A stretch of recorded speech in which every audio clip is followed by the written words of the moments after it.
All right, Randy, thank you. Well, on this first day of spring, some people spent it outside in the water. It was for this year's Rochester Polar Plunge. People raised money for the law enforcement torch run for Special Olympics Minnesota.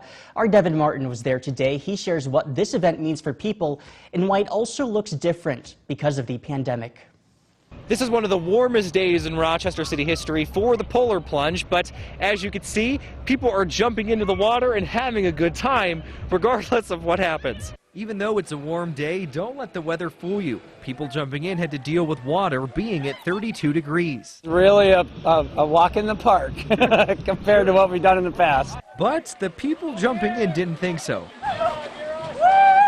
The energy here was contagious, and it's all for a good cause.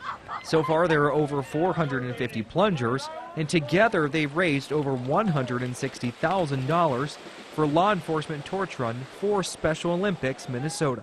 It's phenomenal what people do to raise money and the fun costumes that they get themselves into, and it's just been a lot of fun. And as we know by now, the pandemic has changed the way that many events operate this year.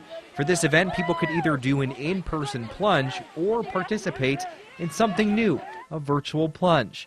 Think of it as like the ice bucket challenge that people did years ago. The virtual was a great idea to give people an opportunity to do it that way.